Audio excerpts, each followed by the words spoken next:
chairman of the dialogue respectfully invites the conference convener, His Excellency John Dramani Mahama, for the keynote address. Please put your hands together for Mr. President.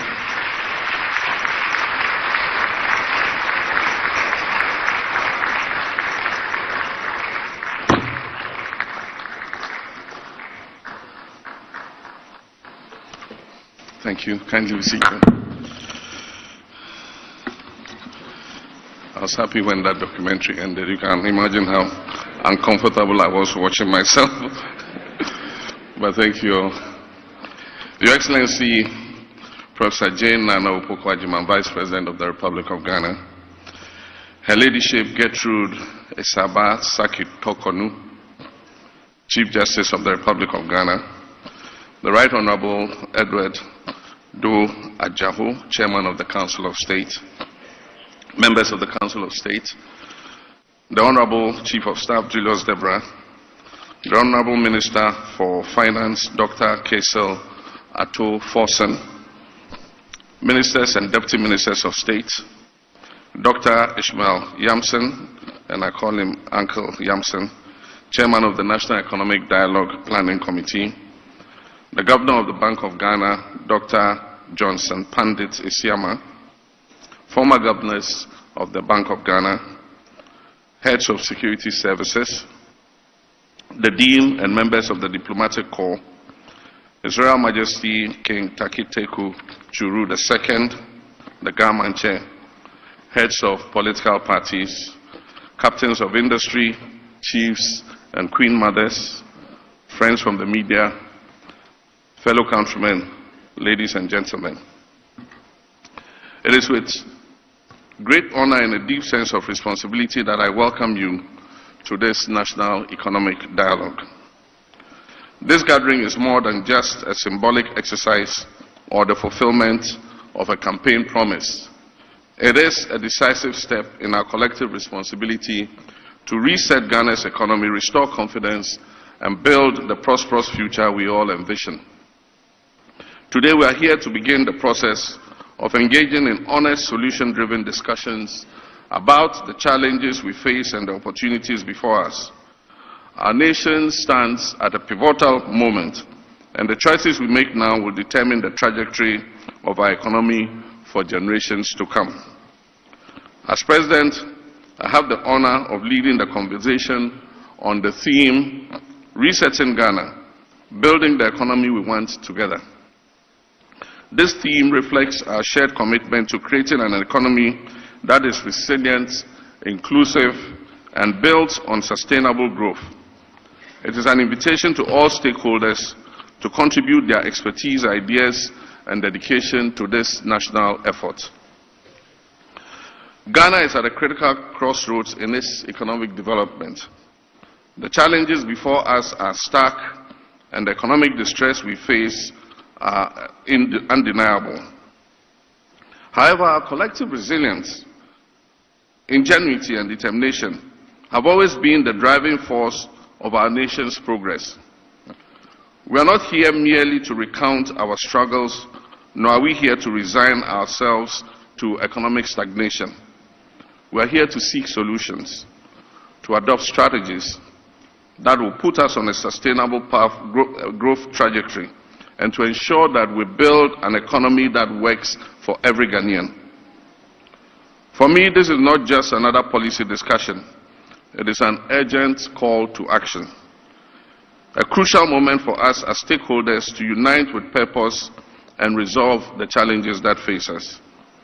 We've gathered here to create a powerful platform where government officials, policymakers, business leaders, economists, industry experts, development partners, and other key figures come together to shape the future of our nation. The insights, diverse perspectives, and actionable recommendations that emerge from these discussions must transcend theoretical frameworks and drive real, impactful decisions that will guide our national economy forward. Throughout our engagement, we will focus on practical strategies to restore macroeconomic stability and pave the way for long-term economic transformation. This includes developing policies that stimulate growth and create sustainable job opportunities for our rapidly growing population. We'll also examine the structural reforms that are necessary to unleash the private sector's potential and make it truly the engine of growth that drives job creation and innovation.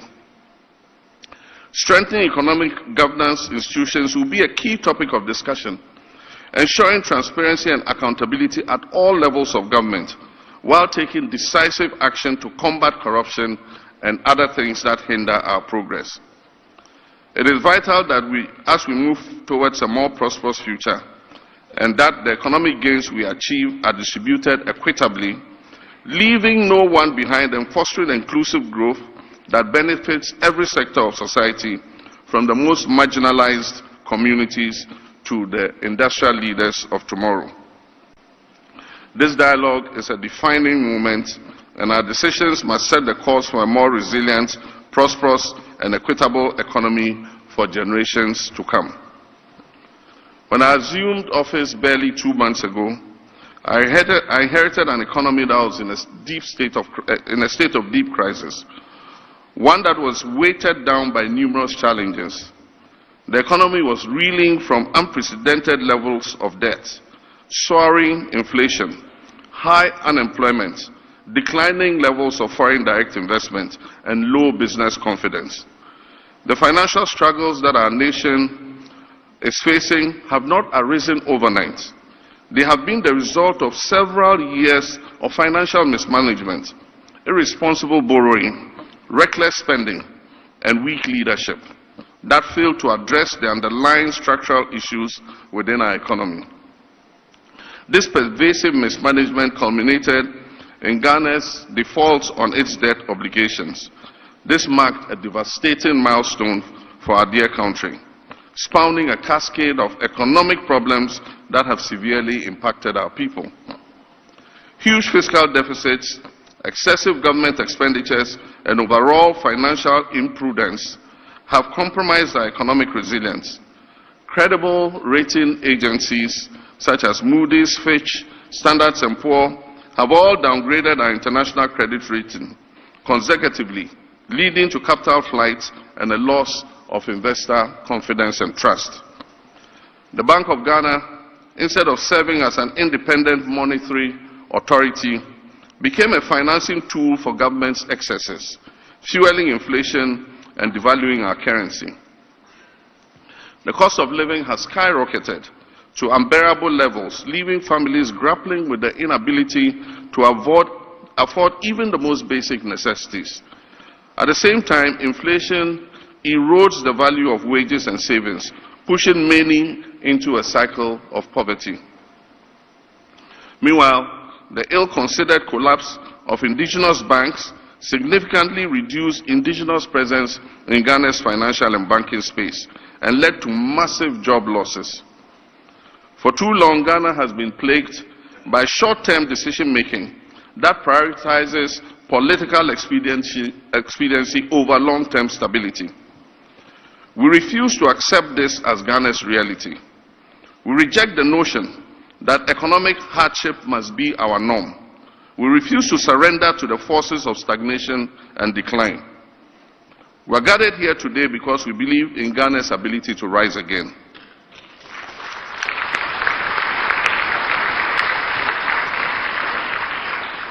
We are gathered here to reclaim our country's economic strength and emerge as a beacon of progress on the African continent. Not only a beacon of democracy, but a beacon of economic prosperity. This dialogue here today must serve as that turning point, a forum where we move beyond diagnosing the problems and instead implement concrete, pragmatic solutions to reposition Ghana on a path of sustainable growth. As President, I am committed to ensuring that the lessons learned from this crisis will shape the decisions we make in the years ahead. The mistakes of the past must not define our future, and I vow to do everything in my power to steer this nation towards a brighter and more prosperous path. My fellow citizens, I know that the road to economic recovery will be challenging, but we must not relent in our quest to rebuild the Ghana we all want for the sake of our children and our children's children. We owe it to ourselves, our children, and our country to rebuild an economy that is resilient, that is sustainable and capable of delivering real opportunities for every citizen. My priority as President is to restore macroeconomic stability. We must enforce responsible public financial management and ensure fiscal discipline at all levels of government while working to reduce hardships for our people. Under my leadership, the Bank of Ghana's independence will be safeguarded to implement prudent monetary policies that curb inflation, that stabilize our currency, and rebuild our foreign reserves. We must never again allow reckless borrowing and excessive government spending to undermine our progress. Fiscal responsibility must become the bedrock of our national development strategy, and every cedi spent must deliver tangible value to the Ghanaian people. We must review our laws. Thank you. We must review our laws to eliminate excessive waste in the procurement of government supplies and projects. Single source procurement must be the rare exception rather than the norm. We must also subject government projects above a certain threshold to value for money audits. And just this morning I was reviewing some of the procurement reports. And there was this procurement for poultry farmers, 10,000 units of something. And it was single source. The reason for single source was urgency. And one company was giving the contract to supply 10,000 units of whatever it was. The supplier and the person who assembles it was not allowed to bid. And so the company that won it went to the supplier, bought the items for 4,500 and came and sold them for 6,600 to government and walked away with 21 million cedis on that supply. I mean, how can you do this? I mean, it was our own company we're running. How would we do a thing like this? But that is government bleeding. Everybody cutting their pound of flesh. That must stop.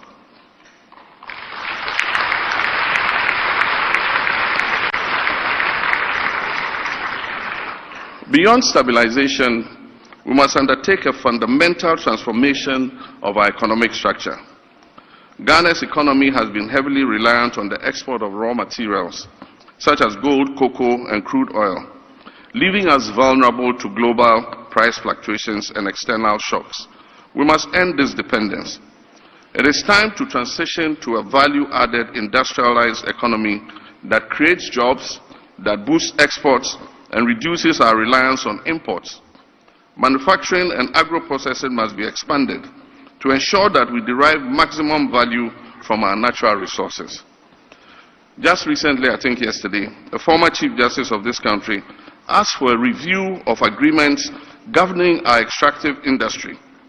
She describes the current agreements as coming from the Guggisberg era. I agree with her.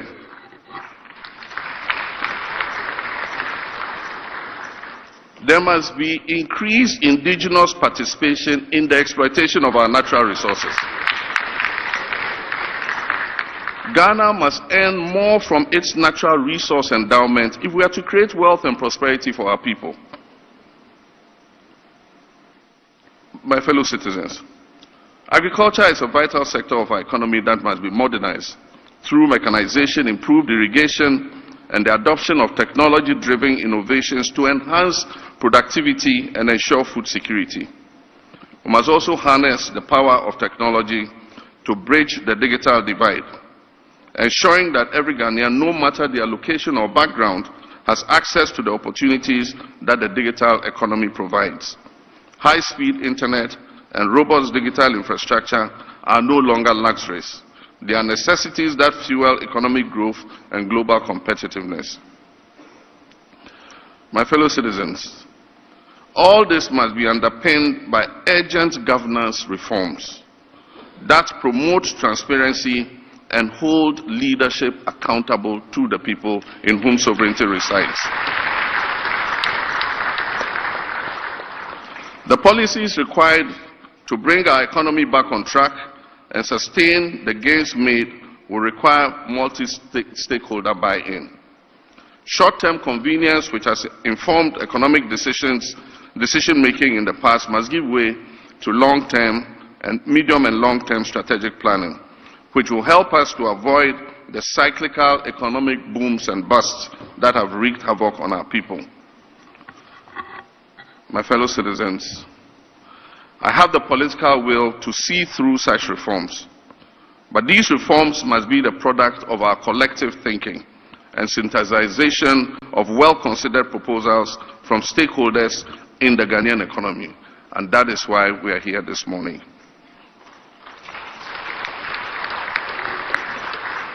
As I had cause to say when I delivered the message on the state of the nation to Parliament last week, consensus building and consultation will be the hallmark of this administration, because I believe that all of us as Ghanaians have a role to play in the development of our dear nation. And I would very much like to be remembered as the president who provided the platform for this to happen.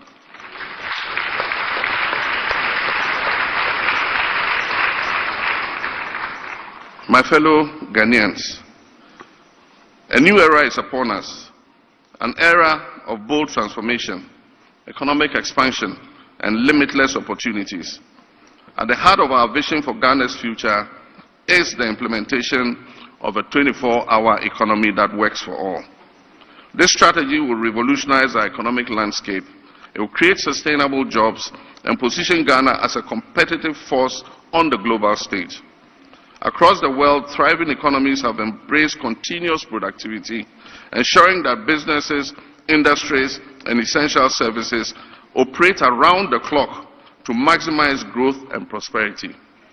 It is time for Ghana to also step forward and break free from the limitations of a traditional economy and embrace a future where opportunity is not confined by time.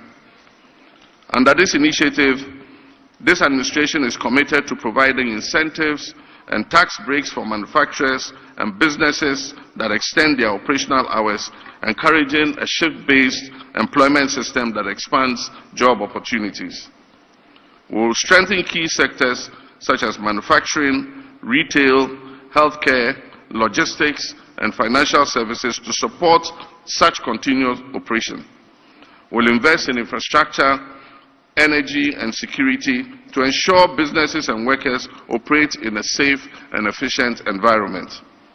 We will enhance transportation systems to facilitate the movement of workers and goods at all hours of the day and night. We will implement fair labor practices that protect workers' rights while fostering productivity and economic growth. The time for transformation is now. Let us embrace our economic transformation and unlock the full potential of our beloved country. Let us work together to build a resilient, competitive, and a prosperous Ghana. I fully understand that the road ahead will not be easy, but it is a road we must travel. The responsibility for rebuilding Ghana's economy does not rest on government's shoulders alone. It is a shared responsibility that requires the active participation of every Ghanaian. Let us rise to the occasion, take decisive and necessary action, and ensure that we leave behind a legacy of economic resilience, stability, and prosperity for future generations. Let me take this opportunity to thank Uncle Ishmael Yamson and the National Economic Dialogue team for the hard work you have put in bringing us here together for this all-important event. I wish to thank all of you who have taken the opportunity to be here with us this morning for your commitment to this national dialogue and for your dedication to the progress of our nation. Together, we'll build the Ghana we want and a robust economy of our own design and creation. I therefore have the honor and privilege to declare this National Economic Dialogue 2025 duly open.